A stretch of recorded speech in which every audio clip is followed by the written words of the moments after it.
going on, everybody?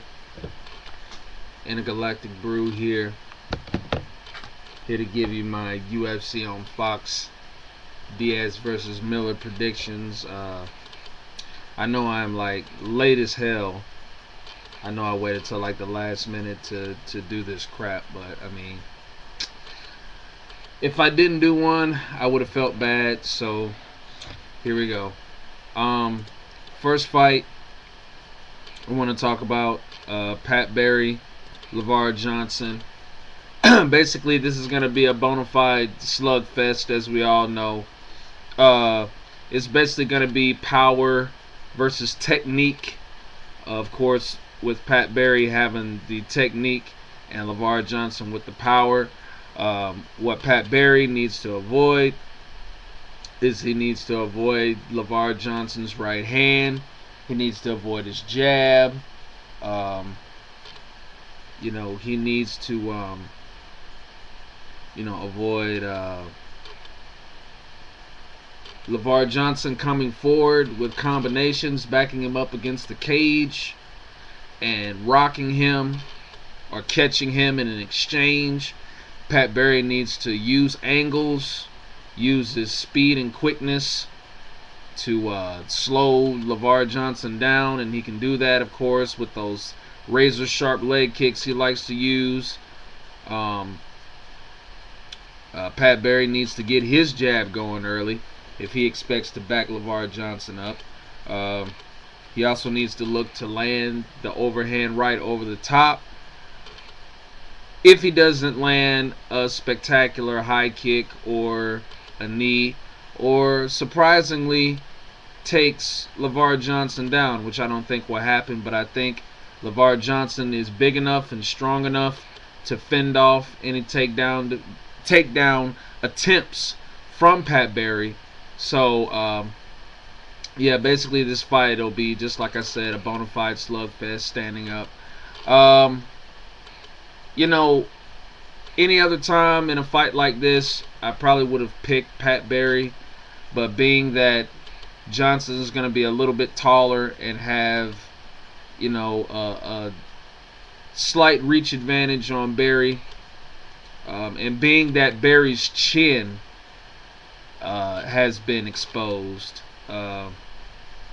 it's just kind of hard for me to, pick against somebody with the power that LeVar Johnson has, that if he touches Pat Barry's chin one time, he's going to tumble.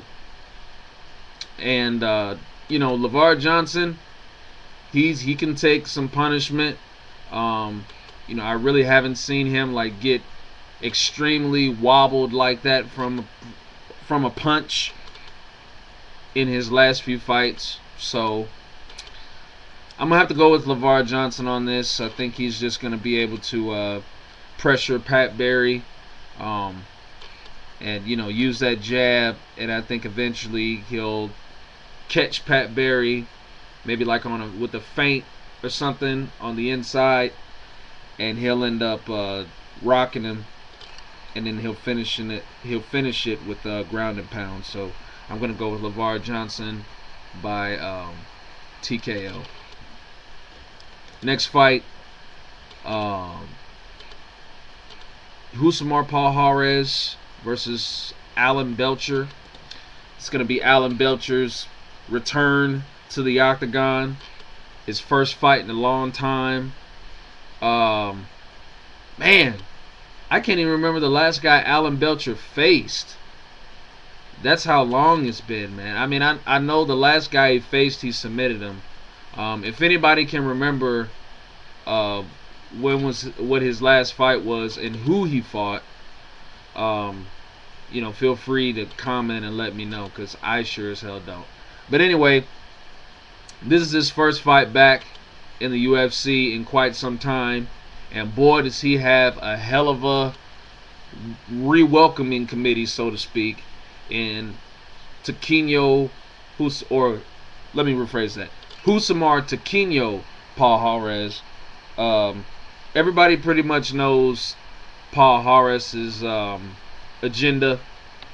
He's one of the most dangerous Brazilian Jiu-Jitsu fighters, if not the most dangerous Jiu-Jitsu fighter in MMA or in the UFC, to be exact. We all know his leg locks are killer, most notably his heel hooks. If he slaps that on you, you're guaranteed a ride on the stretcher, or either having a very painful walk out of the octagon. One of the two. Alan Belcher, we know he's well-rounded, good striking, good submissions himself. But I think in this case, I think the worst thing for Alan Belcher to do is to try and even go to the mat with Paul Juarez. I think Alan Belcher is intelligent and smart enough to understand the severity of the pain he will suffer if he tries to grapple with Paul Juarez, and I believe he's studied that, and I think he's going to be aware of that in the octagon. At least I hope he is. You know, if he takes his fight to the mat, like he's, you know, why even come back just to get put on the shelf again? I mean, because that's what's going to happen. He's just going to get put out again. So you're going to have an even longer layoff than the one you had before if you do the dumb thing and try to grapple with Paul Juarez. I'm just saying. So basically, he needs to try and avoid the takedowns at any cost, because Paul Juarez will try to go for a takedown at any cost, whether it's a trip from the clinch, whether it's a pulling guard, whether it's just a good old-fashioned takedown. And I'll tell you something. Paul Juarez is a strong dude. He is strong as hell. So, Alan Belcher, you know, definitely is going to need to stay in the center of the octagon and, you know, just try to keep Paul Juarez at distance. And he can do that because Alan Belcher will have the height advantage and the reach advantage as well. So he can stick that jab out there, try to get some kicks going, whether it be to the head or to the legs. He also has very good knee strikes as well from the Muay Thai clinch. And also good elbows. So he has the tactics necessary striking to keep Paul Juarez from getting on the inside and taking the fight to the ground. Now, Paul Juarez's striking is not bad, although it's not on par where it should be. I mean, it's getting there. It's improved. We saw from the Dan Miller fight, his striking is improving. It's getting there, but it's definitely not on par of Alan the Talent Belcher by far. So yeah. So Paul Juarez is gonna go out there and does what he does best, and that's get the fight to the ground and try to pop somebody's ligament, mainly their heel. But what I think I'm going to see happen in this fight overall is I think Alan Belcher, in my opinion, is going to be able to fend off the takedown attempts of Paul Juarez. I think he's going to use the jab. I think he's going to come out early and you know, get the first strike in, and you know, I think he's just going to keep Husamar guessing, and I say he'll probably surprise Paul Juarez, like getting him, like when he tries to shoot in for a takedown. I think while Paul Juarez is trying to work for that takedown so hard, I think, you know, Belcher will just grab the clinch somewhere while they're on the cage and start letting those knees off. And I think after about 2 or 3 knee strikes, I think one big knee hits Paul Juarez, he goes down, and Alan Belcher wins the fight by TKO. So I'm going to go out on a limb here, and I'm going to pick Alan Belcher by TKO. If that doesn't happen, then Paul Juarez is going to submit him. Bottom line. But then again, Belcher could surprise Paul Juarez. I mean, you never know, because Alan Belcher is good off of his back. So, I'm just saying, y'all, don't doubt his jiu-jitsu ability, too. You know, he might feel confident enough that his, jiu-jitsu skills are, on the level of Paul Juarez. But, I mean, we'll see. But I think he's going to be able to, knock Paul Juarez out. But who knows? He could get submitted, and I could just be wrong. Okay, getting down to the nitty-gritty. The main event and the co-main event. And of course, we're going to start off with the co-main event. A very intriguing fight, to say the least. I think this is a welterweight title eliminator, if you ask me, because I feel if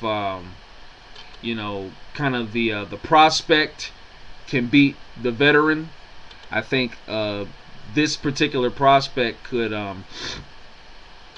end up receiving a future welterweight title shot. That's just what I believe. But anyway, it's Johnny Big Rig Hendricks. Oh, hold on, let me say that again. Johnny Big Rig Hendricks going up against Josh Koscheck. Well, I mean, everybody knows the story. Johnny Hendricks has made a name for himself in 2012. He's got a lot of quality wins, but I think no win was bigger than the one he just got in his last fight with John Fitch, which pleasantly surprised me, because I did not ever expect John Fitch to get knocked out. I mean, I've seen him get knocked down, but I've never seen him just get straight cold cocked and just, fall and not get up. Like that just completely astonished me, seriously. Because, I mean, I thought that it was going to be a particular, or not a particular, a regular John Fitch fight where he basically just wrestles his way to a decision without any real punishment or doing any real punishment on his opponent. So, it was, like I said, a pleasant surprise that Hendricks caught him with that left hand the way that he did. And the way he set it up was so cool, because, he was, just, I thought he was just feeling John Fitch out. And then all of a sudden he threw that feint one time, and then, all of a sudden, boom, the lights go out in AKA, I guess. Wait, no, that was corny. But anyway, yeah, he was taking a mat nap, pretty much. It was basically night. We just gonna say that. Johnny Hendricks did that feint, and then once he swung, it was night for John Fitch. But that was, I mean, wow. I'm still not getting over that. But anyway, Hendricks will probably need to, pull one of those, one more of those surprising tricks from his arsenal, because Josh Koscheck, he's similar to John Fitch, but I think his style is a little bit more different. I think he's willing to trade with his opponents, although I don't think he will. And of course, he has the wrestling, and I think Koscheck's wrestling ability is a lot more sudden and explosive than Fitch was. Because Fitch, he's just basically a guy that just comes forward and basically grabs a hold of you and takes you down. But Koscheck, I mean, he just times you, and then, once you make that sudden move, he just jumps on you and just slams you down. And I'm sure Hendricks will look out for that. At least he better. And so it'll just be interesting to me to see who can land their best punch. I think that's what's going to be the determining factor of this fight, is who can land their best punch. Can Josh Koscheck land his looping right hand first, or will the thunderous left hand of Johnny Hendricks land? That's what it seems to me. Because both guys can wrestle. Both guys won championships in college, so we know that. I think it's going to be a case of who can land their punch first. Seriously. This is going to be a battle of the best punch. And to tell you the truth, I think Johnny Hendricks does an encore. I think this is going to be an encore. I think Johnny Hendricks comes out and gives us another explosive finish. I'm not saying it's going to happen like with 4 seconds in the first round. But I think somewhere like in the second, maybe in the early third, Johnny Hendricks comes and, just, completely waylays Josh Koscheck and puts him away. And, yeah, I think that's what's going to happen. So I'm going to go with Johnny Hendricks by a TKO. If Josh Koscheck decides to take the fight to the ground, then he'll probably end up winning a decision. That's just how I see it. Or either he might end up submitting Johnny Hendricks. I mean, you never know. And then last but not least, the main event. And this is going to be a good one. This is the one fight, or one of the main fights that I'm looking forward to. I mean, I like all the matchups on here, but I think this is the one that I'm really looking forward to seeing. Nate Diaz versus Jim Miller. I think this could be all out, man. I think this could be fight of the night right here. I don't know if there's actually going to be a ending to this fight, because both guys are well-rounded. Both guys are tough. Both guys have very good conditioning. Although Nate Diaz is the taller of the two, and the reach is a lot longer. But that's probably the only difference. Everything else is pretty much even. So, I think what's going to happen is, I just think that both guys are just going to try to score as early and as often as they can. And if they can't finish one another, I think they're going to at least to attempt to finish one another. I think as far as the grappling side of this is concerned, I think this is going to be a very exhausting grappling match. I'm not saying that's going to be the whole fight, but I'm just saying, like, if the fight does go to the ground, we're going to see a lot of scrambles, a lot of transitions, a lot of hip escapes, everything. Unless Nate Diaz has really worked on his strength in this camp and just pins Jim Miller down. I mean, that's the only way I could really see, Nate Diaz submitting Jim Miller. But other than that, I mean, Jim Miller is he's slippery, he's slick, whatever you want to call it. He can get out of those positions being on the bottom. So yeah, I think Nate Diaz, what he's going to have to do is, I think he's just going to have to use his size and his reach with his boxing.